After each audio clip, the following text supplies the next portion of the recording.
Shalom. Shalom. Tuhan beserta dengan kita semua. Amin. Saudara yang kasih dalam nama Tuhan Yesus Kristus, Yesus berbicara kepada murid-muridnya, berbahagialah kamu karena kamu mendengarkan firman Tuhan. Firman yang Yesus katakan kepada murid-muridnya 2000 tahun yang lalu, sekarang pun tetap masih berlaku. Saudara dan saya yang mendengarkan firman Tuhan pada saat ini dikatakan oleh Yesus sebagai orang-orang yang berbahagia. Jadi kebahagiaan tidak dan jangan kita ukur dengan kesehatan. Jangan hanya kita ukur dengan apa yang kita miliki, harta benda, uang dan lain-lain. Tetapi milikilah nilai kebahagiaan berdasarkan firman Tuhan. Saudara yang kasih dalam nama Yesus Kristus, pada waktu minggu kemarin kita mendengarkan firman Tuhan. Jikalau kamu tinggal di dalam aku dan firmanku tinggal di dalam kamu, mintalah apa saja yang kamu kehendaki, maka kamu akan mendapatkannya, maka akan diberikannya kepada kamu. Kita sudah mendengar tentang apa arti firman Tuhan tinggal di dalam kamu. Dan pada saat ini kita akan kembali mendengar firman Tuhan tentang firman yang tinggal di dalam kita. Matius pasal 13 ayat 1 sampai dengan 9. Saya undang sidang jemaat berdiri dan kita baca secara bergantian. Saya ayat pertama, jemaat ayat yang kedua dan seterusnya. Pada hari itu keluarlah Yesus dari rumah itu dan duduk di tepi danau. Maka datanglah orang banyak berbondong-bondong lalu mengerumuni dia, sehingga dia naik ke perahu dan duduk di situ. Sedangkan orang banyak semuanya berdiri di pantai. Dan ia mengucapkan banyak hal dalam perumpamaan kepada mereka. Katanya, ada seorang penabur keluar untuk menabur. Pada waktu dia menabur, sebagian benih itu jatuh di pinggir jalan, lalu datanglah burung dan memakannya sampai habis. Sebagian jatuh di tanah yang berbatu-batu, yang tidak banyak tanahnya. Lalu benih itu pun segera tumbuh karena tanahnya tipis. Tetapi sesudah matahari terbit, lalu dia menjadi kering karena tidak berakar. Sebagian lagi jatuh di tengah semak duri. Lalu makin besarlah semak itu dan menghimpitnya sampai mati. Dan sebagian diambil tanah yang baik lalu berbuah, ada yang 100 kali lipat, ada yang 60 kali lipat, ada yang 30 kali lipat. Siapa bertelinga, hendaklah ia mendengar. Ulangi. Siapa bertelinga, hendaklah ia mendengar. Yesus berkata, berbahagialah kamu karena telingamu mendengar firman Tuhan. Puji Tuhan, silakan duduk. Di dalam perumpamaan yang Yesus katakan kepada murid-muridnya, murid-muridnya berkata, Yesus, mengapa engkau menyampaikan perumpamaan kepada orang-orang yang ada di sekitar kita? Yesus katakan kepada mereka, aku memberi perumpamaan yang tidak bisa bisa mereka mengerti. Tetapi kepadamu aku akan memberi pengertian tentang perumpamaan itu. Matius pasal 13 ayat 18 sampai dengan 23. 3:21. Karena itu dengarlah arti perumpamaan penabur itu kepada setiap orang yang mendengar firman tentang kerajaan surga, tetapi yang tidak mengertinya. Datanglah si jahat dan perampas yang ditaburkan dalam hati orang itu. Itulah benih yang ditaburkan di pinggir jalan. Benih yang ditaburkan tanah berbatu-batu ialah orang yang mendengar firman itu dan segera menerimanya dengan gembira. Tetapi yang tidak berakar dan tahan sebentar saja. Apabila datang penindasan dan penganiayaan karena firman itu, orang itu segera murtad. Yang ditaburkan di tengah semak duri ialah orang yang mendengarkan firman itu, lalu kekhawatiran dunia ini dan tipu daya kekayaan menghimpit firman itu sehingga tidak berbuah. Yang ditaburkan di tanah yang baik ialah orang yang mendengar firman itu dan mengerti, dan karena itu ia berbuah. Ada yang 100 kali lipat, ada yang 60 kali lipat, ada yang 30 kali lipat. Saudara yang kasih dalam nama Yesus Kristus, firman Tuhan dalam ayat yang ke-9 tentang firman yang ditaburkan di pinggir jalan. Ini artinya firman yang disampaikan, tetapi mereka yang mendengar tidak mengerti tentang firman. Mengapa mereka tidak mengerti? Karena mereka tidak konsentrasi pada saat mendengarkan firman Tuhan. Lebih sibuk dengan urusan dirinya sendiri. Lebih sibuk dengan pemikirannya. Lebih sibuk dengan isi hatinya. Lebih sibuk dengan kegiatannya pada saat seharusnya dia mendengarkan firman Tuhan. Orang yang tidak mengkonsentrasikan dirinya pada saat firman Tuhan disampaikan, pasti tidak akan mengerti firman Tuhan.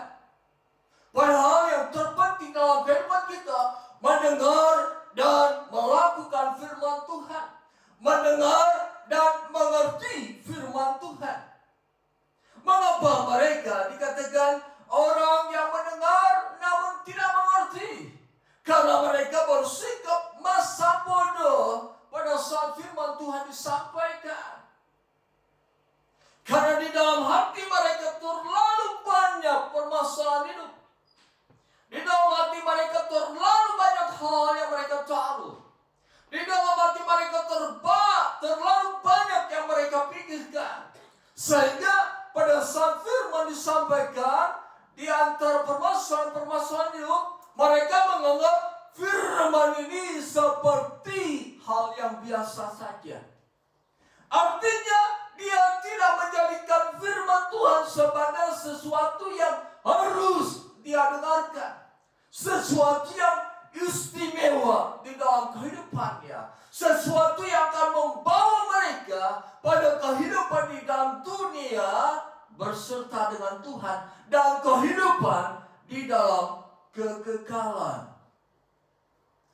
Mengapa mereka tidak mengerti? Karena hati mereka bercabang.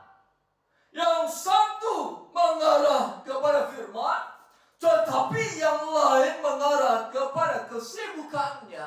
Apa yang akan dia lakukan setelah firman itu mereka dengarkan. Tetapi yang akan mereka lakukan bukan apa yang mereka lakukan sesuai dengan firman Tuhan. Tetapi yang mereka lakukan adalah kesibukan sehari-hari. Yang mereka lakukan bagaimana memuaskan seluruh keinginan jiwanya. Jadi hati mereka bercabang. Di dalam Kejadian pasal 2, Allah berfirman kepada Adam dan Hawa, jangan engkau makan buah pengetahuan yang baik dan yang jahat. Pada saat engkau memakannya, engkau akan mati. Tetapi pada saat Hawa berada dekat pohon pengetahuan yang baik dan yang jahat, datang setan mengatakan hal yang lain. Setan mengatakan, jika engkau makan buah pengetahuan yang baik dan yang jahat, engkau tidak akan mati, tetapi engkau akan menjadi seperti Allah. Setan menanamkan suatu kekacauan dalam pikiran Hawa, sehingga Hawa tidak mengerti sepenuhnya terhadap firman Tuhan. Jadi hati yang bercoba adalah hati yang menjauhkan seseorang untuk mengerti firman Tuhan. Tuhan ingin kita mengerti. Setan ingin kita tidak mengerti tentang firman Tuhan. Setan mengajarkan supaya kita jangan mau mengerti firman Tuhan. Lebih baik mengertilah tentang keadaan diri sendiri. Lebih baik mengertilah tentang kepentingan diri sendiri. Lebih baik mengertilah tentang apa masalah hidupmu. Lebih baik mengertilah apa yang akan kau lakukan. Setan membawa seseorang ketika mendengarkan firman Tuhan untuk tidak mengerti. Yesus berkata di dalam Matius pasal 24 tentang akhir zaman, bahwa pada saat akhir zaman ada Mesias-Mesias palsu yang akan menyampaikan sesuatu yang mengatakan ini adalah firman Tuhan. Manusia, orang percaya pun bisa terkecoh, sehingga apa yang disampaikan nabi-nabi palsu, Mesias-Mesias palsu, itulah yang lebih didengarkan daripada firman yang tertulis. Mengapa mereka tidak mengerti tentang firman yang mereka dengarkan? Sebab mereka menampung setiap permasalahan hidup. Artinya kehidupan yang penuh dengan permasalahan. Segala sesuatu yang datang kepadanya dianggap ini sebagai masalah hidup. Dan pada saat firman Tuhan datang kepadanya, dia berkata firman Tuhan ini sama dengan ajaran-ajaran dunia. Firman Tuhan ini tidak bisa mengatasi permasalahan hidup. Inilah yang sedang ditaburkan oleh setan, supaya kita lebih mengutamakan masalah hidup, supaya kita lebih menyimpan apa yang menjadi pikiran kita daripada firman Tuhan. Setan sedang menaburkan dalam kehidupan kita kepintaran untuk apa? Untuk mengerti tentang permasalahan hidup, tetapi tidak bisa mengerti tentang firman Tuhan. Setan sedang menaburkan kepandaian kepada kita, kepandaian hal-hal jasmani, tetapi tidak sedang memberikan kepandaian yang sifatnya rohani.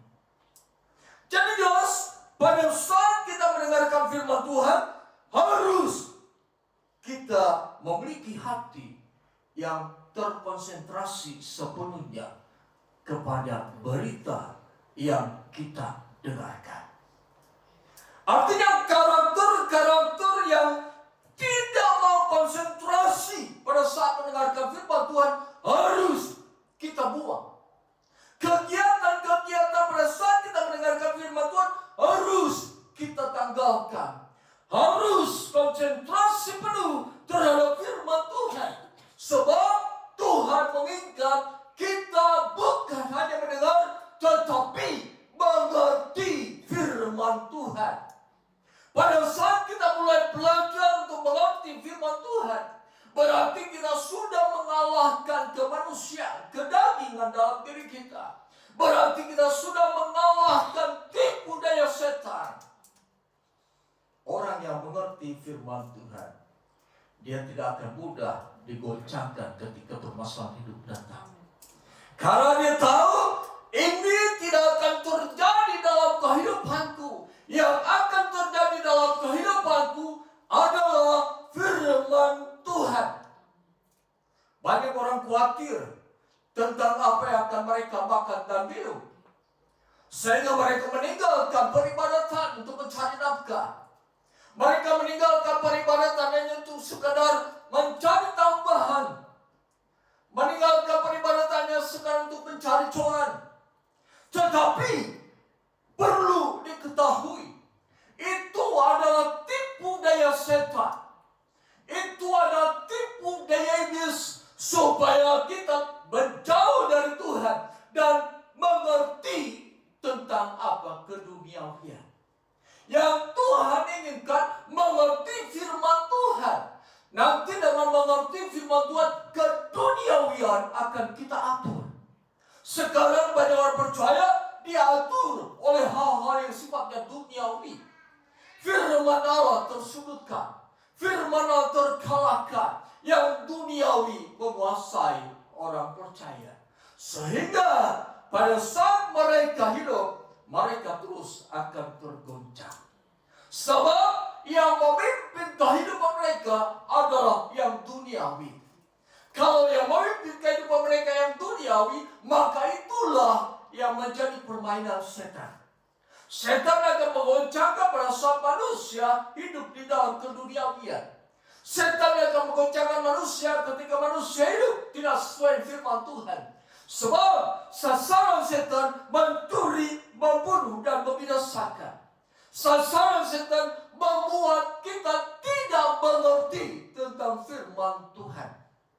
Sebab itu sering saya katakan, pada saat mendengarkan firman Tuhan, konsentrasi penuh terhadap berita firman Tuhan. Tinggalkan HP. Jangan pernah lihat-lihat HP pada saat mendengarkan firman Tuhan. Supaya apa? Konsentrasi penuh. Firman menjadi berkat bagi dirimu. Firman menjadi berkat untuk masa depanmu. Saudara yang kasih dalam nama Tuhan Yesus Kristus, Yesus katakan, orang yang tidak mengerti tentang firman Tuhan, pada saat itu juga setan akan mengambil firman yang ditaburkan. Ada kemalangan yang beruntun. Sudah tidak mengerti firman Tuhan juga akan meninggalkan kehidupannya. Karena setan yang berebut. Dengan demikian, tidak ada firman di dalam diri orang tersebut. Tidak ada kekuatan Allah di dalam diri orang tersebut. Tidak ada kehidupan firman di dalam diri orang tersebut. Sebab firman Allah memiliki kuasa. Firman Allah hidup. Firman Allah membersihkan kehidupan kita. Pada saat tidak ada firman dalam diri kita, tidak ada kehidupan ilahi dalam diri kita. Tidak ada kuasa ilahi dalam diri kita. Kita tidak mampu membersihkan kehidupan diri kita sendiri. Tidak akan mampu jika firman itu tidak kita mengerti. Yang kedua, ayat yang ke-20. Benih yang ditaburkan di tanah yang berbatu-batu ialah orang yang mendengar firman itu dan segera menerimanya dengan gembira. Tetapi ia tidak berakar dan tahan sebentar saja. Apabila tentang penindasan atau penganiayaan karena firman itu, orang itu pun segera murtad. Di sini dikatakan bahwa firman benih ditaburkan di tanah yang berbatu-batu. Batu melambangkan sesuatu yang kita percayai sebagai jaminan penolong kehidupan kita selain Tuhan. Dan pada saat di dalam kehidupan kita ada satu keyakinan bahwa masa depan saya akan baik-baik saja kalau sekarang saya memiliki banyak uang. Saya bisa melangsungkan kehidupan ini dengan berkecukupan kalau sekarang saya mengumpulkan uang sebanyak-banyaknya. Saya percaya kalau saya menjadi orang pintar, masa depan saya cemerlang. Ini adalah batu-batu kehidupan yang ada di dalam diri kita. Sesuatu yang kita percayai bahwa melalui hal itu saya bisa hidup. Melalui hal itu ada jaminan tentang kehidupan di masa depan. Melalui hal itu ada pertolongan yang akan mereka berikan kepada saya. Tetapi jelas firman yang ditanamkan, ditaburkan di tanah yang berbatu-batu, maka segala sesuatu yang kita percaya itu adalah sesuatu yang kosong belaka. Artinya kita mempercayai sesuatu yang tidak bisa menjadi penolong pada saat kita membutuhkan. Kita mempercayai sesuatu yang bisa menjamin masa depan kita, tetapi pada saat diperlukan, dia tidak menjadi penolong dalam kehidupan kita. Oleh sebab itu Yesus berbicara, janganlah kamu menjadi hamba uang. Janganlah kamu menyembah kepada Tuhan dan Mammon. Sebab Mammon merupakan batu-batu di dalam kehidupan kita, yang seringkali kita menjadikan Mammon sebagai sandaran dalam kehidupan ini. Kita jadikan Mammon sebagai pijakan dalam kehidupan ini. Kita jadikan Mammon sebagai penolong dalam kehidupan ini. Kita jadikan Mammon sebagai jaminan kehidupan kita masa depan. Kita berpikir, apa yang akan ku makan dan ku minum, apa yang akan ku pakai, dan masa depanku terletak pada Mammon, pada batu-batuan yang ada di dalam kehidupanku. Hati-hati pada saat kita menaruh kehidupan kepada cita-cita kita. Hati-hati pada saat kita menaruh pengharapan kita kepada apa yang kita miliki. Sebab pada saatnya nanti mereka tidak akan bisa menolong kamu. Sebab masa depan kita bukan ditentukan oleh pikiran kita. Masa depan kita bukan ditentukan oleh rencana kita. Masa depan kita bukan ditentukan oleh apa yang kita miliki pada saat ini. Segala sesuatu yang sifatnya fana akan meninggalkan kehidupan kita. Semua akan hancur dan lenyap. Tetapi kalau batu kehidupan, batu penjuru Yesus yang ada dalam kehidupan kita, itulah yang menjadikan kita kokoh dan kuat dalam kehidupan ini. Firman Allah katakan, benih itu bertumbuh, tetapi yang tidak berakar dan tahan sebentar saja. Apabila datang penindasan dan penganiayaan karena firman itu, orang itu pun murtad. Pada saat mereka menaruh harapan kepada benda-benda duniawi, pada saat mereka menaruh pengharapan kepada penolong-penolong yang fana, mempercayakan kehidupannya kepada mereka, pada saat penganiayaan datang, pada saat kesusahan datang, mereka berkata, Tuhan, kenapa Engkau tidak menolong kami? Pada saat kesusahan datang, mereka tidak berpikir, apa yang sudah kulakukan? Mereka tidak berpikir, apakah yang sudah kulakukan itu berbuat suatu dosa dalam kehidupanku? Apa suatu pelanggaran yang sudah kulakukan di hadapan Tuhan? Pada saat penganiayaan, penindasan datang, pada saat kesusahan datang yang ada dalam pikirannya, kenapa Tuhan tidak menolong aku? Tidak mau untuk mengintrospeksikan pada dirinya sendiri. Tidak mau melihat keadaan dirinya sendiri. tidak setia kepada Tuhan. Dia tidak melakukan firman Tuhan. Dia berdosa di hadapan Tuhan. Dan pada saat kesusahan datang, dia berkata, Tuhan tidak menolong saya. Tuhan tidak peduli terhadap saya. Tuhan membiarkan saya. Tuhan tidak menggenapi janjinya kalau dia beserta dengan saya sampai kesudahan zaman. Pada saat batu-batu kehidupan itu adalah kehidupan kita. Kita akan diperdaya oleh batu-batu tersebut yang menjadi jaminan dalam kehidupan kita selain Tuhan.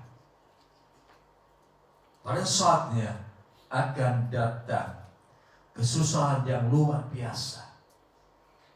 Tetapi berbahagialah orang yang mempersiapkan diri yang benar-benar di hadapan Tuhan. Masa kesusahan itu tidak akan menggoncangkan kehidupannya.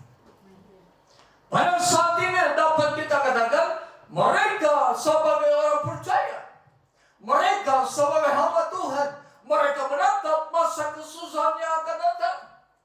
Mereka berkata, ayo kita membeli sesuatu untuk masa depan kita. Ayo kita membeli tanah seluas-luasnya. Ayo kita membeli rumah sebanyak-banyaknya. Ayo timbun harta, timbun uang. Supaya pada saat masa kesusahan datang, kita bisa mengatasi semua itu dengan kekayaan kita. Dengan uang yang kita miliki. Dengan harta benda yang kita miliki. Dengan tanah yang beribu-ribu yang kita miliki. Kita akan bisa mengatasi kesusahan itu. Sesuatu yang sedang kerjakan di dalam kehidupan kita oleh penguasa dunia, oleh setan iblis, supaya kita percaya, menaruh kepercayaan kepada benda-benda untuk menghadapi masa depan, untuk melepaskan diri dari kesusahan. Saudara, kesusahan akan datang terus-terusan dalam kehidupan kita kalau tidak ada Kristus dalam diri kita. Sebab hanya lewat iman kesusahan itu bisa kita atasi. Banyak orang menghindar dari kesusahan. Kalau berupaya menghindar dari kesusahan, kita perlu ditanyakan apakah dia beriman kepada Tuhan. Orang yang beriman kepada Tuhan akan berkata, tidak apa-apa kesusahan datang kepadaku, karena aku punya Tuhan yang bisa mengatasi kesusahan. Aku punya Tuhan yang bisa melakukan mujizat. Aku punya Tuhan yang bisa mengatur kehidupanku. Aku punya Tuhan yang melindungi aku dari kesusahan. Aku punya Tuhan yang memberi kepadaku hikmat kebijaksanaan untuk mengatasi kesusahan hidup. Kesusahan yang sedang datang ke dalam dunia, firman Allah dan katakan itu akan membuat seseorang murtad dari Tuhan, meninggalkan Tuhan. Karena apa? Tidak mempercayai Tuhan. Dia lebih mempercayai harta benda. Dia lebih mempercayai uang. Dia lebih mempercayai jabatan. Dia lebih mempercayai hal materi daripada Tuhan. Kita tidak bisa sembunyi dari kesusahan. Kita tidak bisa menjauhkan diri dari kesusahan. Tetapi kita dapat berkata, aku punya Tuhan yang bisa mengatasi kesusahan. Aku punya Tuhan yang memberi jaminan bahwa aku adalah pemenang dari permasalahan hidup. Aku adalah pemenang dari kesusahan hidup. Berapapun kesusahan itu datang, berat apapun kesusahan itu datang, kalau ada firman dalam diri kita, kita adalah pemenang. Kita adalah orang yang bisa menaklukkan kesusahan itu. Kita bisa berjalan di atas kesusahan. Kita bagaikan rajawan yang terbang tinggi, terus naik dan naik. Tidak dikuasai badai kehidupan, tetapi ada di atas badai kehidupan.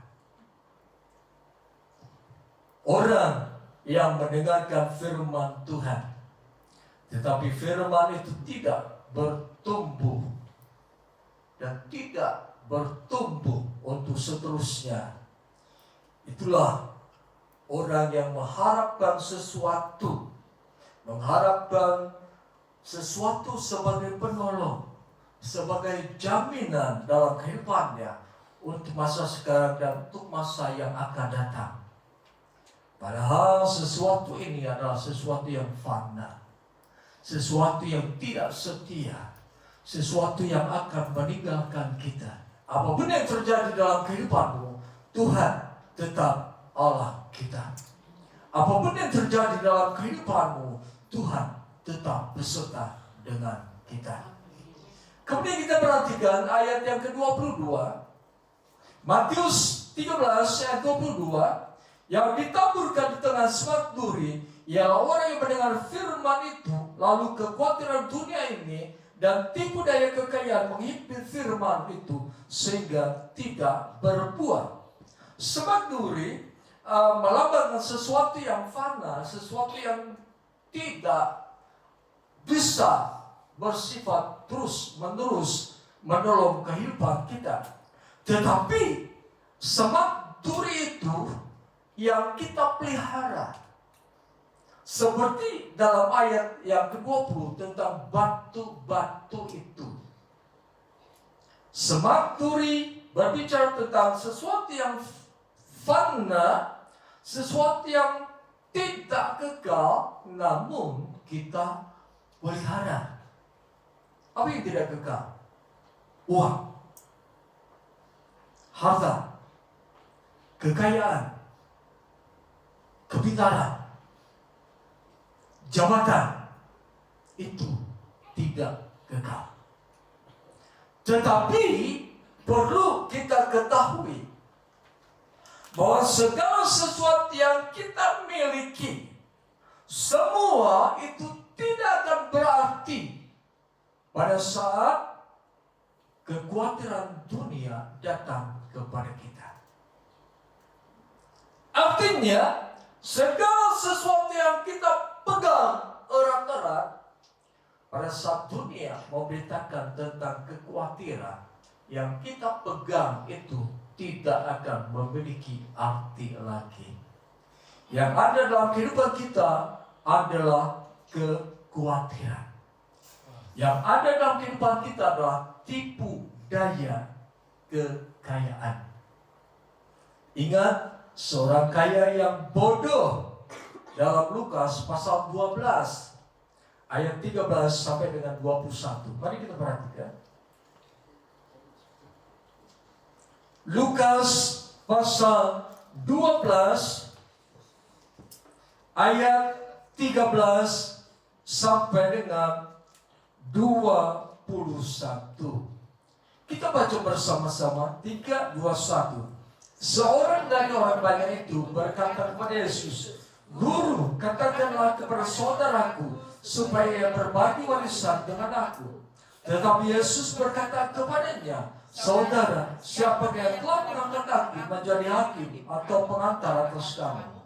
Katanya lagi kepada mereka, "Berjaga-jagalah dan waspadalah terhadap segala ketamakan. Sebab walaupun seorang berlimpah-limpah hartanya, hidupnya tidaklah tergantung daripada kekayaan itu." Kemudian ia mengatakan kepada mereka suatu perumpamaan. Katanya, ada seorang kaya, tanahnya berlimpah-limpah hasilnya. Ia bertanya dalam hatinya, "Apakah yang harus aku perbuat sebab aku tidak mempunyai tempat di mana aku dapat menyimpan hasil tanahku?" Lalu katanya, "Inilah yang akan aku perbuat. Aku akan merombak lumbung-lumbungku dan aku akan mendirikan yang lebih besar, dan aku akan menyimpan di dalamnya segala gandum dan barang-barangku. Sesudah itu aku akan berkata kepada jiwaku, jiwaku ada padamu banyak barang. Tertimbunlah untuk bertahun-tahun.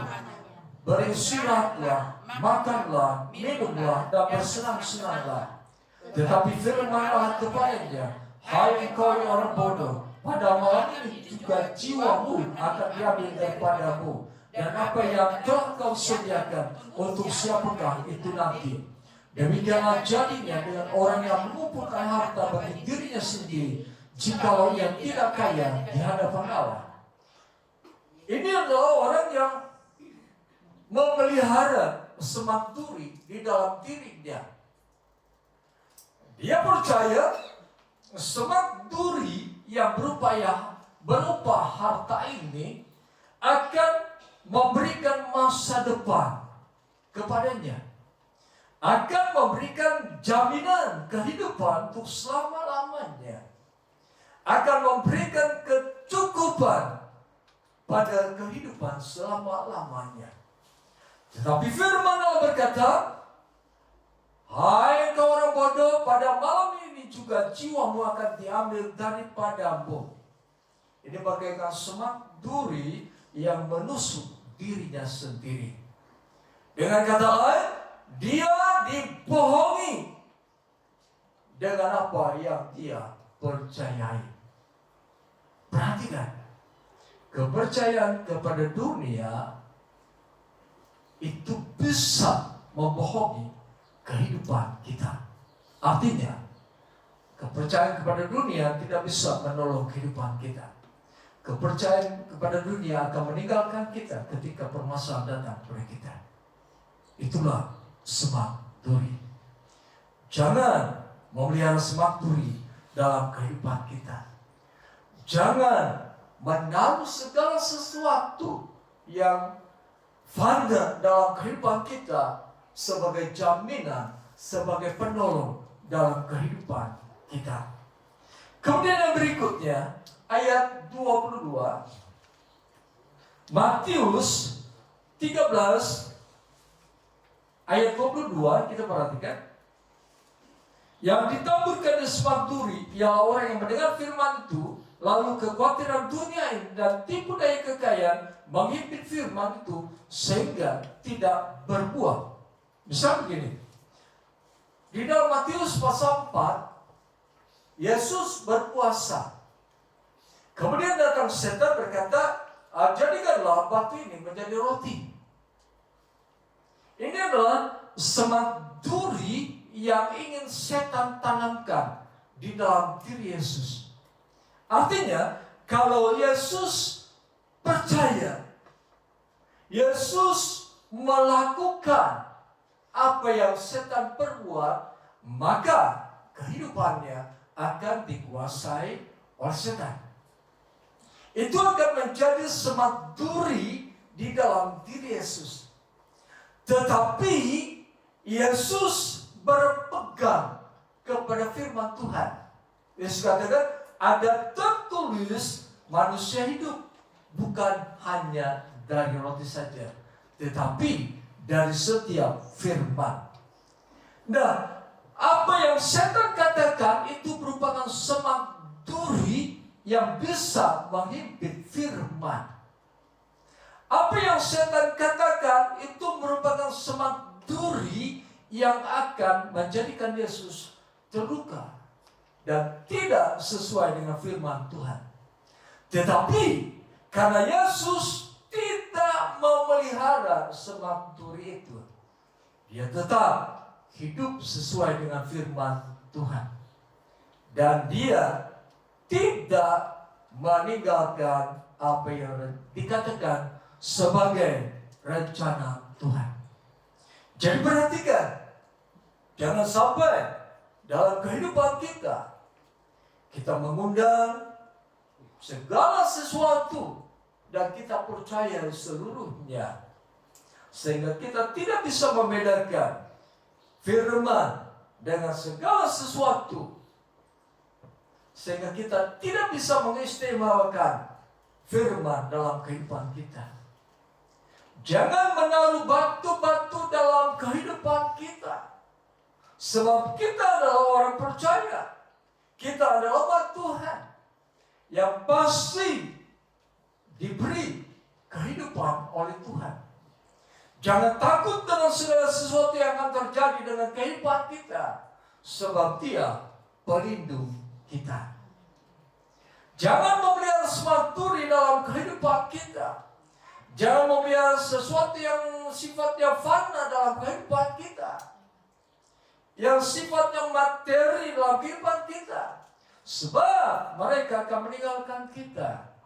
Tetapi peliharalah Tuhan dalam kehidupan kita. Kemudian kita perhatikan ayat yang ke-23. Yang ditaburkan di tanah yang baik, ialah orang yang mendengar firman itu dan mengerti. Karena itu ia berbuah. Ada yang 100 kali lipat, ada yang 60 kali lipat, ada yang 30 kali lipat. Ayat 23 berbicara tentang orang yang mendengarkan firman Tuhan dan mengerti. Artinya, di dalam kehidupannya senantiasa berupaya untuk mengerti firman Tuhan. Artinya pada saat dia mendengarkan firman Tuhan, pikirannya jalan. Istilahnya pikirannya jalan. Menangkap firman Tuhan. Berupaya mengerti firman Tuhan. Orang yang aktif pikirannya yang bekerja ketika mendengarkan firman Tuhan, itulah orang yang memiliki apa yang dikatakan sebagai tanah yang baik. Mendengar dan mengerti firman Tuhan. Jadi upayakan ketika mendengar firman Tuhan, coba untuk mengerti firman Tuhan. Untuk mengerti firman Tuhan, pusatkan hati dan pikiran kita terhadap firman Tuhan. Firman yang ditaburkan di tanah yang baik ialah orang yang mendengar firman itu dan mengerti. Yang kedua, tanah yang baik itu berarti di dalam hatinya tidak ada batu-batu yang dia pelihara. Tanah yang baik berarti di dalam hatinya tidak ada semak duri yang dia pelihara. Artinya hatinya dipenuhi dengan ketulusan, dengan keinginan supaya dia mengerti firman Tuhan, supaya firman itu bertumbuh di dalam kehidupannya. Inilah yang harus terjadi dalam kehidupan kita, mendengar dan mengerti firman Tuhan. Pusatkan seluruh keberadaan kita pada saat kita mendengarkan firman Tuhan. Ketika kita berupaya untuk mengerti, di sanalah Roh Kudus menolong kita. Karena Roh Kudus akan membawa kita kepada seluruh kebenaran Allah. Roh Kudus akan menolong kita untuk mengerti firman Allah. Dan pada saat kita sungguh-sungguh untuk belajar mengerti firman Allah, di sanalah letak karya Allah dalam kehidupan kita. Sebab dengan mendengarkan dan mengerti firman Allah, itu akan menghasilkan buah dalam kehidupan kita. Misalnya begini, carilah Tuhan, carilah kerajaan Allah dan kebenarannya, maka semua itu akan ditambahkan kepadamu. Kita berpegang kepada firman Allah itu, dan sebagai buahnya benar. Segala sesuatu Tuhan berikan kepada kita, itu kehidupan yang menghasilkan buah. Jadi kalau kita menghasilkan buah dalam kehidupan ini, jalan pertama yang harus kita lakukan, mendengar firman Tuhan dan berupaya untuk mengerti. Cukup dua hal ini, buahnya nanti Tuhan yang akan kerjakan dalam kehidupan kita. Sebab segala sesuatu yang terjadi dalam kehidupan kita, itulah yang Tuhan kerjakan dalam kehidupan kita. Sebab itu saudara yang kasih dalam nama Tuhan Yesus Kristus, kita perhatikan bahwa firman akan tinggal dalam kehidupan kita. kalau kita menjadi orang yang mendengar dan mengerti firman Tuhan, itu pasti akan tinggal di dalam kehidupan kita. Ketika firman tinggal di dalam diri kita, maka apa saja yang kita minta, maka Tuhan akan berikan kepada kita.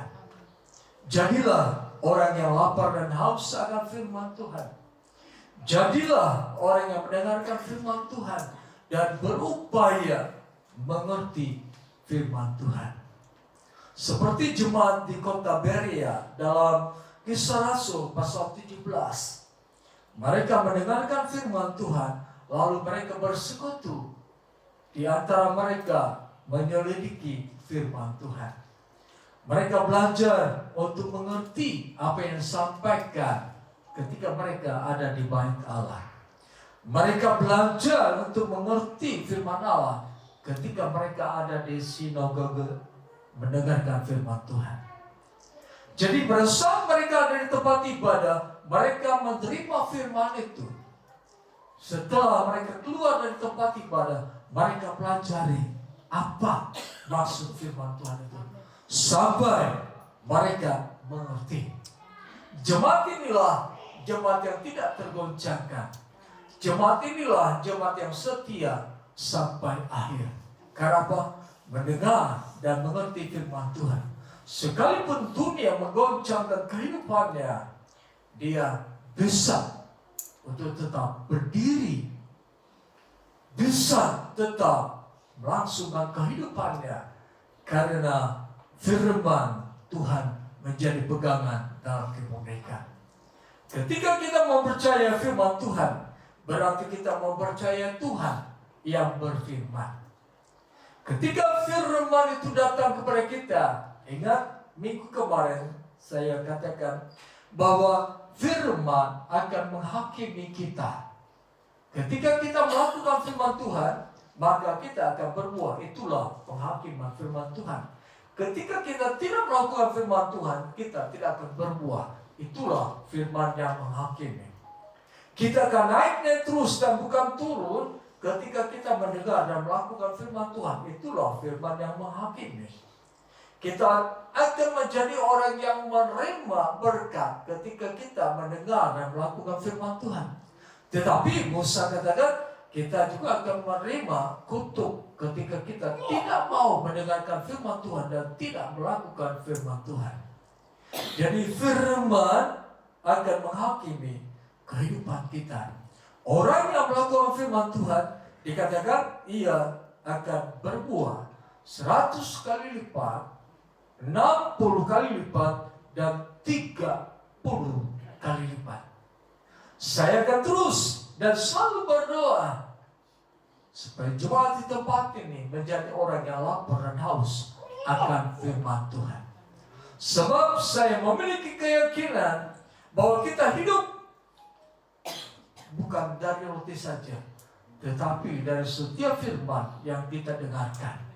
Sekalipun roti itu tidak kita dapatkan, tetapi firman bisa melakukan mujizat, menjadikan batu sebagai roti bagi kita. Pegang firman Tuhan yang dapat melakukan mujizat dalam kehidupan kita. Pegang firman Tuhan yang bisa menjamin kehidupan kita. Pegang firman Tuhan, Dia adalah Allah yang akan selalu bekerja untuk mendatangkan kebaikan bagi kita. Sekian firman Tuhan. Kita menyanyikan pujian Ia Yesus baik. Jika Yesus memberitakan firman kepada murid-muridnya, itu adalah kebaikan Yesus. Jika kita mendengarkan firman pada saat ini, itu adalah kebaikan Yesus dalam kehidupan kita. Haleluya.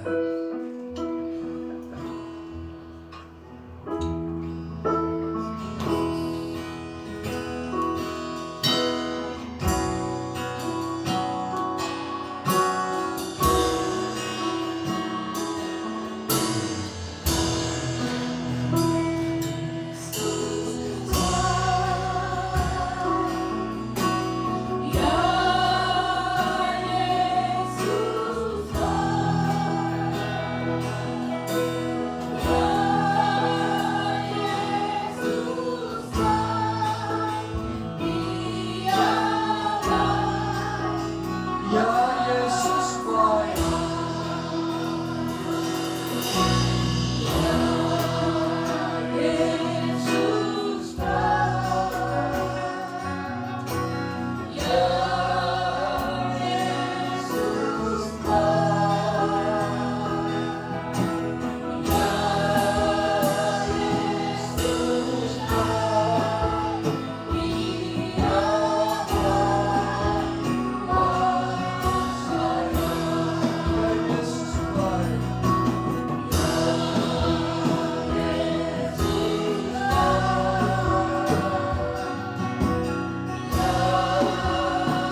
bagi kami semua yang mendengarkan firman Tuhan.